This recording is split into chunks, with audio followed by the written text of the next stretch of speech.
Hello, everybody. Ketchi1383 with Ketchi Gaming. Journal number 5 for Final Fantasy VII Rebirth gameplay. So there's a lot of fluff in there that I didn't record. Included a date with Tifa. Well, put that date in parentheses. It wasn't much of a date. And it ended up with somebody shooting up the gold saucer. I know who it is.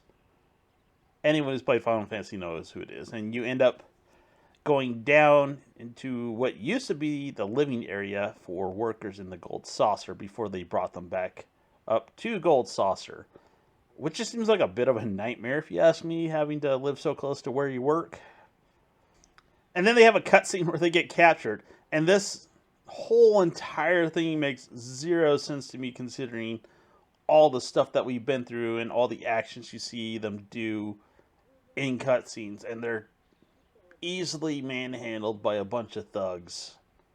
And it's this weird disconnect that you see sometimes in games where the actions of the characters don't match that of the actual gameplay, or even earlier in the game. And it doesn't really make any sense to me why they went this route, but they did.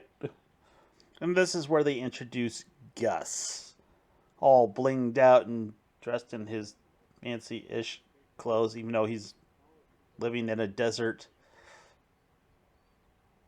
This guy would be what we'd call a tool back in my day.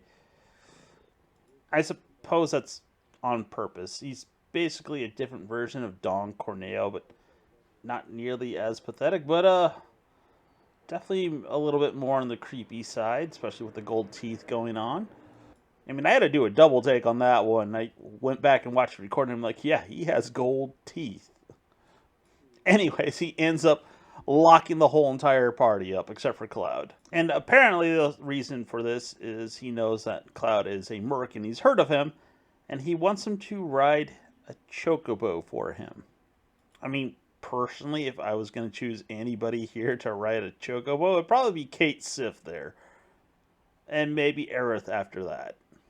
I mean, you want the lightest person possible to control the bird, not some giant guy. Although he is somewhat on the skinny side, he's probably super dense in terms of his muscles.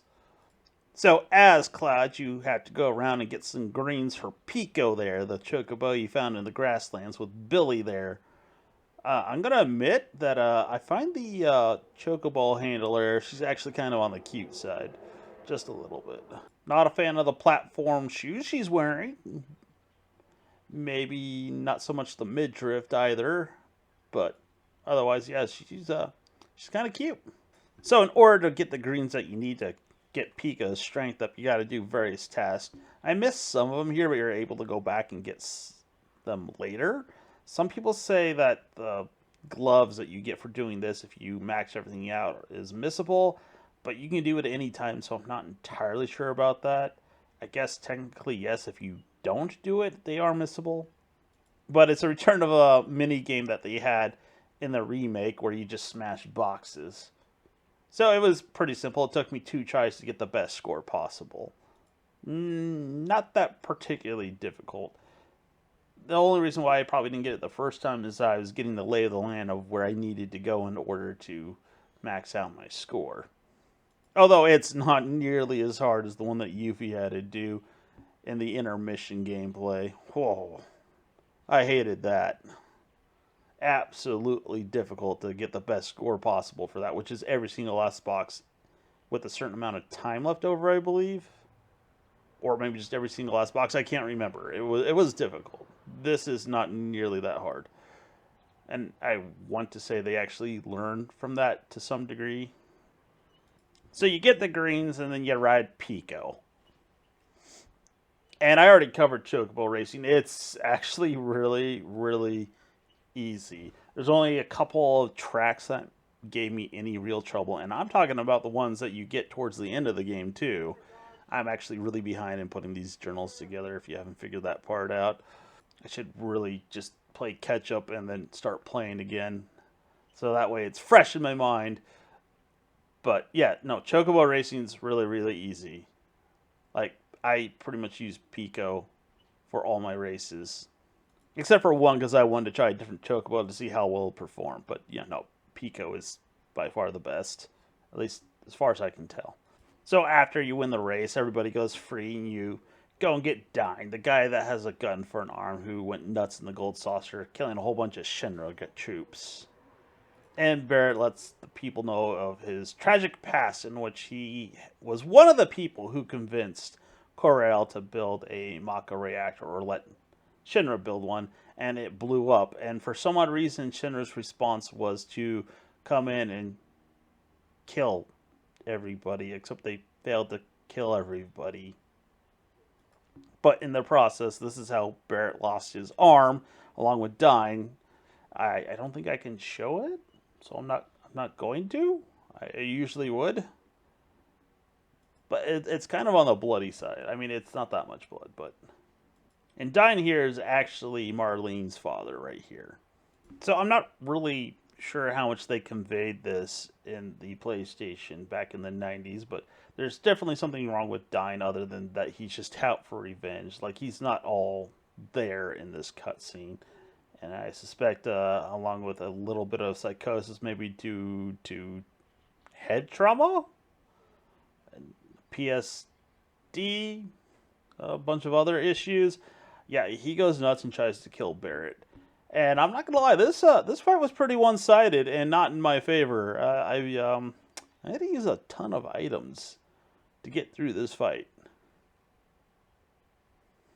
It is by far definitely one of the hardest fights that I had to go through.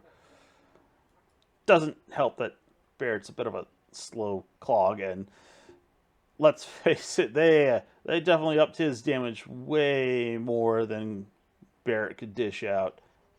So just sitting there gunning to hope that it would be a war of attrition in terms of how that wasn't going to cut it. And not to mention his gun is like super utility to it. It has a whole bunch of things it can do that Barret can't even remotely begin to do. So Dine dies when he takes out a whole bunch of Shinra troops that were coming for him and Barret. They were mainly coming for Dine. But I don't think they would have had any scruples in terms of coming after Barret either. And he definitely scars Barret for the rest of his life, telling him to live with the guilt. And then they have the executive Palmer from the Shinra Corporation come in and riot gear armor to take everybody out. I had a little bit of trouble with this fight. Just a little. Mainly because I kept using Aerith, and Aerith cannot dodge worth a damn. And I tried using her special ability to dodge. Doesn't matter. Doesn't dodge far enough. She still just gets beat up no matter what you do. If there's physical attacks, she's just going to get hit if you use her. I mean, there's an exception or two here, but most of the time, no. She just can't dodge. So the Turks show up, and Dio came before that with a buggy to give to Cloud because, he falsely accused him and Barret of killing everybody inside the Gold Saucer, and then he takes on Rude here. And I know I've seen my share of videos of guys that aren't nearly as bulky as other men beating the bulkier guys, mainly because they just build bulk and not so much strength. And I guess that's possible with this one. Also, he's a Turk. And you find out later that, yeah, he got beat up. And this whole thing doesn't make much sense to me because I'm pretty sure the Gold Saucer is under Shinra control, and he's therefore a Shinra employee, so he's just taking on the Turks with no repercussions other than being beat up. But I guess that's par for the course, especially after the 7th back in Junon. And then they added this whole entire thing where you have to shoot pursuers as Barret. And I had to do this a couple of times, mainly because I didn't pay attention to one particular little fact that you can move the buggy to the right and left. It's a little awkward. And I eventually got it. It was easy peasy after that point in time. But you do have to encounter Palmer one more time in his right control armor, and you have to sit there and shoot it with Barret. So then it goes to a cutscene where you see Kate Sith, or a version of him, sitting on a, I guess, desk? Bookshelf? Let's just go with shelf. And he's altering the pictures of the wanted poster so that they don't go after Cloud and his crew. And if you haven't played, let's say, Dirge of Cerberus or some of the other Final Fantasy games, this is the guy that controls Cait Sith. He's a high level Shinra exec. If you remember from Remake, or if you see some of the cutscenes, he's in the boardroom with a bunch of people. So eventually you get the buggy, you get to drive around wherever you want. You are under control as Cloud. So, with the backstory of why there's a big, huge desert, is they have not one, not two, but 3 reactors in the particular region. And as we know, when the reactors are on, it will drain the life from the surrounding area and just kill it. And they've drained so much energy from these 3 reactors over time that it's turned it into a desert. And it's one of the reasons why the spot underneath the gold saucer turned into more or less a slums. Very parallel to Midgar, I might add. You have the grandeur of the upper plate, i.e. the gold saucer, and then underneath it you have just ruins from the process of making everything up above better. And you could probably sort of say the same with Corel to some degree. And the thing I don't get, there's this sort of concept, I can't remember what it is off the top of my head, but there's like actions that people would take or really wouldn't take in this situation. And one of the things that sort of bothered me is, one, why would Shinra destroy the reactor, or I mean village, after the reactor blew up? They said it was to safeguard Shinra's reputation, which didn't really make sense. On top of that, they didn't kill everybody, so that was kind of pointless as well. But if I were to run the gold saucer, I would have tried to rebuild Corel, move my staff there, try to maintain the railway so that we can bring in supplies and stuff like that, or new people to be hired instead of bringing in choppers all the time. And you can use the cable cars they have to bring people to work, leaving more room for people to stay at the gold saucer or for more attractions. But that's just me. Maybe even get the coal mine running again and provide power through coal generated electricity, instead of just letting everybody suffer in agony when you have a potential solution to that. But in terms of gameplay, yes, they have new enemies and stuff like that in comparison to the other part of Corel where you were around Costa del Sol or up in the mountains.